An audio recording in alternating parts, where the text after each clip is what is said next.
You know, something absolutely wild happens when you finally start paying attention to what's going on inside your head. You begin noticing that thoughts just pop up out of nowhere, don't they? They crash into your mind like uninvited guests barging through a door you never opened. And here's the part that'll really mess with you. You didn't choose to think them. They just showed up without asking permission. Now this brings up a seriously uncomfortable question that most people run from their entire lives. You're not the one picking your thoughts. Then where the hell are they actually coming from? The ancient spiritual folks had a pretty dramatic way of explaining this bizarre phenomenon.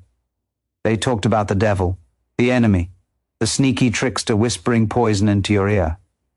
Now, before you laugh this off as primitive superstition from people who didn't know better, really consider what they were pointing at. They understood something incredibly deep about how the mind actually works that we've somehow lost in all our modern sophistication and cleverness.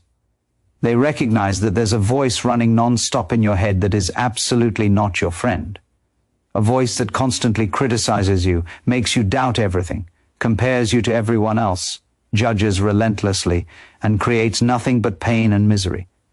And they ask themselves, where is this nasty voice even coming from? What if every single thought that flows through your consciousness is actually some kind of whisper? Not from some spooky supernatural demon floating around outside you, but from something way more sneaky and dangerous. The programmed patterns of a mind that's been shaped and molded by society, culture, past trauma and wounds, and the desperate, scrambling need to survive in a world that feels threatening and scary. These thoughts pop up automatically like clockwork, and most people never question them even once in their entire lives. They just assume that because a thought appears in their head, it must be true and real. It must be who they are. It must be followed and obeyed without question. But let me hit you with a direct question right now. Have you ever had a thought that absolutely terrified you? A thought you definitely didn't want bouncing around in there? A thought that went completely against everything you believe about who you are? Of course you have. Every single person walking this planet has experienced this. And in that exact moment, didn't it feel like this thought was somehow foreign and alien to you? Like it came from somewhere outside yourself? The ancient traditions called this mysterious somewhere else the devil whispering his poison.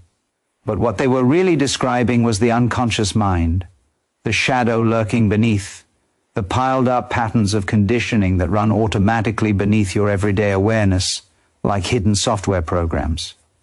Now here's where this whole thing becomes incredibly interesting and important. Most spiritual teachings tell you to overcome these negative thoughts, to fight them hard, to swap out bad thoughts for good ones. But this approach completely misses the point and misunderstands the actual problem. Because when you fight against a thought with all your might, you're actually giving it reality and substance. You're making it solid and real. You're treating it as something that truly exists instead of what it really is. A temporary blip of consciousness. A tiny ripple on the surface of awareness that'll naturally fade away and dissolve if you don't grab onto it desperately. The devil in this deeper understanding isn't some external tempter trying to corrupt your soul. The devil is simply the mind's obsessive, compulsive tendency to believe its own thoughts completely, to identify with them totally, to take them personally like they define you. Every single time you hear a thought say, "I'm not good enough," and you believe it fully, you've been seduced and tricked by the whisper. Every time a thought tells you you absolutely need this thing to be happy, and you chase after it desperately, you've fallen hard for the trick. Every time a thought insists you're separate, alone, isolated, and must constantly defend yourself, and you live your whole life from that fearful belief, you've basically made a deal with the devil himself. But here's the thing you need to understand clearly. The devil is not actually powerful at all. The devil has zero substance or reality whatsoever. It's simply a pattern playing out, a habit running on repeat, a momentum of unconscious automatic thinking rolling forward. And the exact moment you see it crystal clear, the moment you recognize a thought as just a thought instead of absolute truth, it loses every single bit of its power over you immediately and completely. This is exactly what the ancient traditions meant by resisting the devil. They didn't mean fighting hard or struggling desperately against something.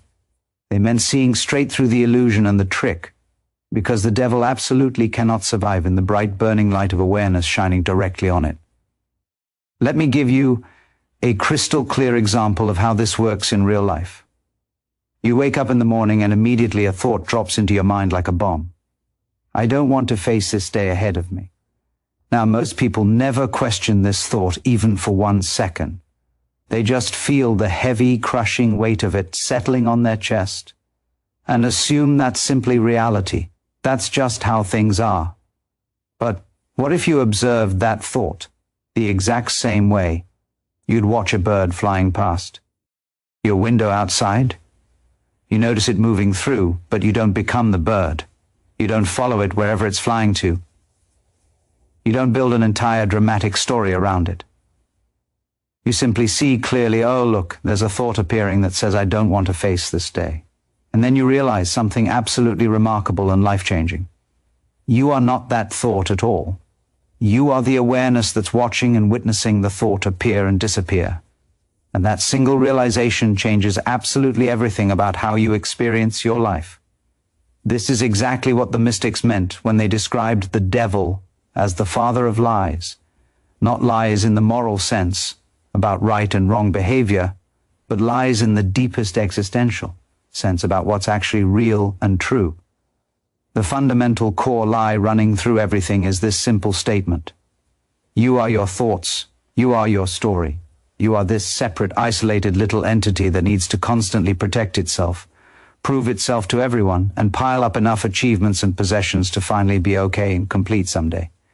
These are the poisonous whispers that keep you absolutely trapped in suffering and pain. These are the lying voices that create the complete illusion that you're separate from life itself.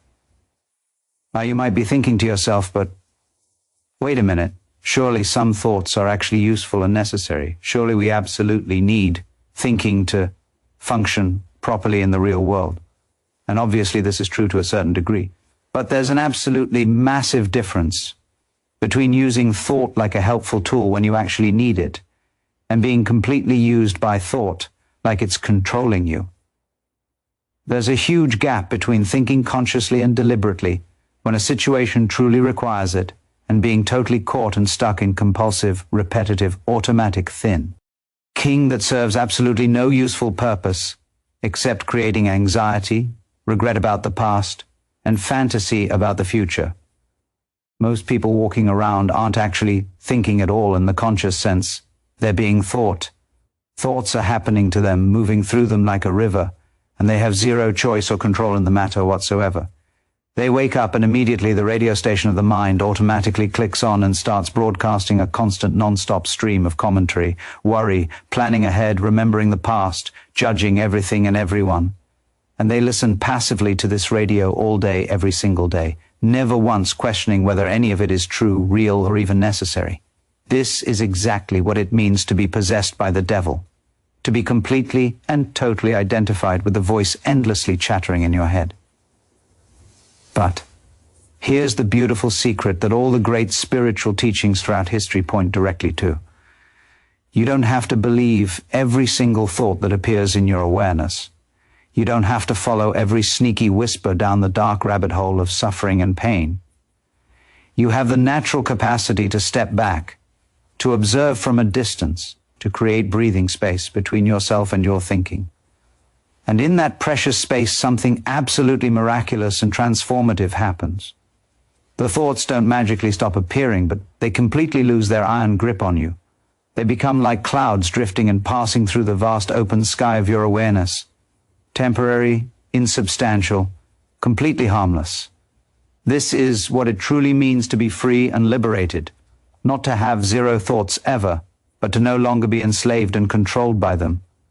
Not to achieve some perfect permanent state of eternal bliss where the mind is totally silent forever, but to recognize deeply that even when the D is incredibly noisy and chaotic, you are not the noise at all. You are the infinite space in which the noise appears and disappears. And that space has never been touched, never been troubled, completely at peace, regardless of what thoughts are arising and passing away. Now let's dive even deeper into this understanding. Why do these thoughts have so much raw power over us? Why do we believe them so readily and automatically? It's because we've been heavily conditioned from the very beginning of our lives to take thought incredibly seriously. As young children, we were constantly taught to think obsessively about the future, to worry endlessly about consequences, to judge ourselves harshly against other people. We were told repeatedly that success and happiness depend completely on controlling our thoughts, managing our minds perfectly, thinking positively all the time. But absolutely nobody ever taught us the most fundamental truth of all. We are not our thoughts whatsoever. Think carefully about anxiety for just a moment. What is anxiety really but the complete total belief in fearful thoughts about the imagined future? A scary thought suddenly appears. What if something terrible goes wrong and immediately your body responds physically as if the imagined future disaster is actually happening right now in this moment? Your heart races fast. Your breath becomes short and shallow. Your stomach clenches tight. But absolutely nothing has actually happened in reality. The only thing that's occurred is that a thought appeared out of nowhere and you believed it completely without question. The devil whispered his poison and you took it as absolute gospel truth. Or think about social anxiety for a moment. You're about to walk into a room absolutely packed with people and thoughts immediately begin their vicious assault on you. They'll judge me harshly. I'll say something as stupid and embarrassing. They'll clearly see I'm awkward and weird. I don't belong here at all.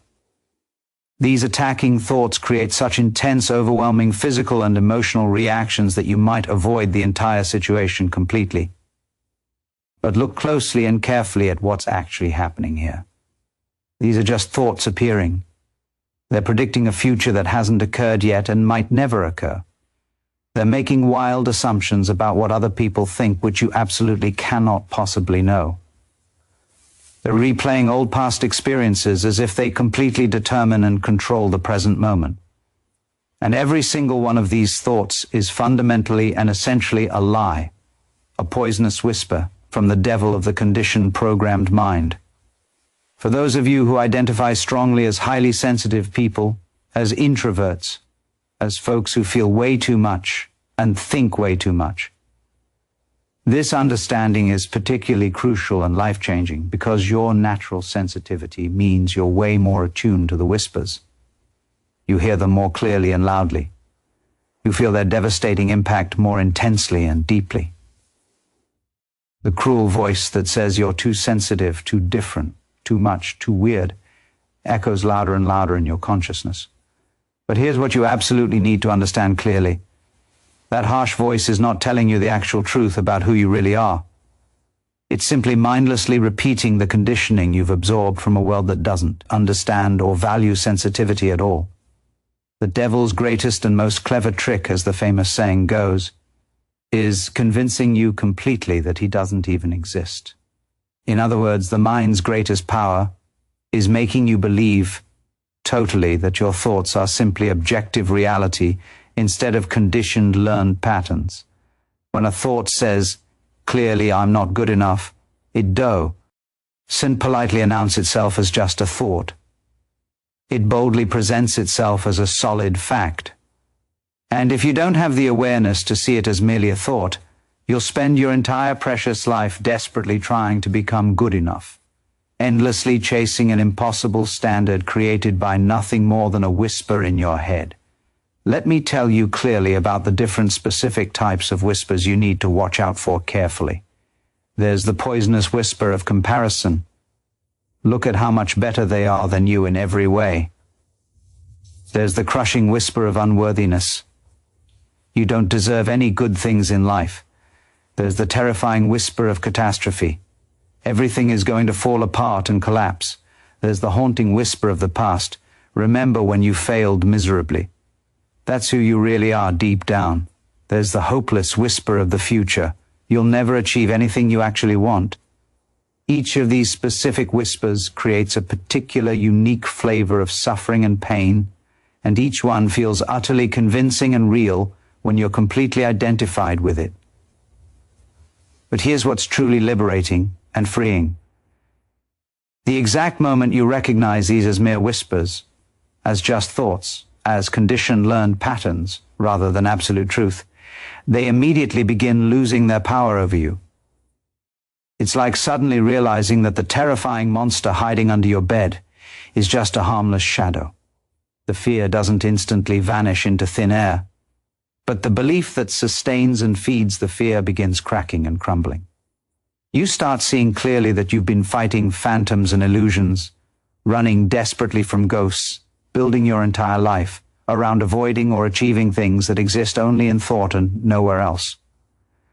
Now, this doesn't mean at all that we should try desperately to stop thinking completely. That's just another trap, another sneaky whisper, telling you that you need to achieve some special mystical state of no mind before you can possibly be free. No, thoughts will absolutely continue arising naturally. That's simply what minds do by their nature. The real transformation is not in stopping thoughts, but in radically changing your relationship to them completely. Instead of being the thoughts themselves, you become the calm observer of thoughts. Instead of drowning helplessly in the rushing stream of thinking, you sit peacefully on the bank and watch it all flow by. This is particularly important and crucial for those of you who constantly struggle with overthinking everything. The chronic overthinker has been completely seduced and hypnotized by the devil of thought. Every single problem must be thought through exhaustively. Every decision must be analyzed obsessively from every possible angle. Every social interaction must be replayed and examined endlessly. But what you discover when you actually observe this pattern closely is that overthinking never actually solves anything real. It just creates more thoughts, more confusion, more anxiety and stress. The devil keeps you constantly busy thinking, so you never drop into the deep stillness where real clarity actually lives. For the anxious mind constantly spinning, every single thought is treated as urgent, important, demanding immediate attention right now. What if I get seriously sick? What if I lose my job suddenly? What if they don't like me? What if I'm making a huge mistake? The mind rapidly generates these questions and then firmly insists you absolutely must find answers immediately. But the real truth is, these thoughts are not genuine questions honestly seeking answers. They're simply anxiety expressing and manifesting itself as thought. And the exact moment you stop desperately trying to answer them and insteer, simply observe them calmly, you'll notice something absolutely remarkable. They lose their screaming urgency completely. They're revealed as the whispers they truly are. They become mere background noise in the radio of consciousness. The introverted person often carries heavy whispers about their natural need for solitude and alone time. You should be way more social and outgoing.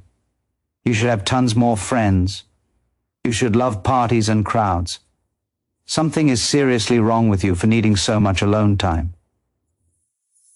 These judgmental whispers come directly from a culture that heavily values and rewards extroversion, but they're absolutely not your personal truth. They're just thoughts appearing, conditioned automatic responses, internalized harsh judgments. And when you see them clearly for what they are, you can finally honor your own natural, authentic nature without apologizing or feeling guilty for it. Here's the practical practice I'm offering you right now. Begin noticing thoughts carefully as they arise in your awareness, not to judge them harshly or push them violently away, but simply to see them clearly. When a thought appears that creates suffering or pain, pause completely and ask yourself honestly, is this thought absolutely true? Can I know for certain that this thought accurately reflects reality? And even more importantly, who would I be without this particular thought? What would this exact moment be like if this specific thought wasn't present at all? You'll discover something absolutely extraordinary and life-changing. Most of your suffering exists only in thought and nowhere else. The present moment itself, completely stripped of the dramatic story your mind constantly tells about it, is actually quite manageable and okay. Often it's even peaceful and pleasant. The suffering comes entirely from believing the poisonous whispers about the present moment rather than directly experiencing the moment itself. The thought says, this absolutely shouldn't be happening, and suddenly you're at total war with reality itself. The thought says this won't last, and suddenly you can't enjoy what's here. The thought says this isn't enough, and suddenly you're living in lack. But look carefully at the actual moment right now. Not the story about now, but the direct raw experience of this moment. Is there really a problem here? Or is there just life happening, and a mind creating imaginary problems through thought? This is the devil's constant whisper, the relentless assertion that something is fundamentally wrong with this moment, with you, with life itself. And it's a lie. It's always been a complete lie. The freedom I'm pointing to is not some special mystical state you need to achieve. It's not about becoming enlightened or transcending your humanity completely. It's simply about seeing thoughts clearly for what they actually are. Temporary movements of energy in consciousness, sometimes useful, sometimes not, but never the totality of who you are. You are the vast infinite awareness in which thoughts appear and disappear. You are the space itself, not the content. And that space has never been touched by any whisper, any thought, any story. So the next time a thought arises that creates fear, doubt, or suffering, try this simple practice. Instead of believing it, questioning it, or fighting it, simply say calmly to yourself, that's just the devil whispering again. Not with harsh judgment or fear, but with a kind of amused recognition. Oh, there's that familiar old pattern again. There's that same voice trying to convince me of something. And then let it pass like a cloud crossing the sky. Don't grab it. Don't push it away. Just let it be exactly what it is. A temporary appearance in consciousness signifying absolutely nothing about who you truly are. This is the great liberation. Not freedom from thoughts, but freedom from the tyranny of thought. Not silence of mind, but recognition that you are not the mind. You are something much vaster, much deeper, much more fundamentally at peace than any thought could ever be. And that is the truth the devil never wants you to discover, because the moment you see it, the whispers lose all their power and you're finally free.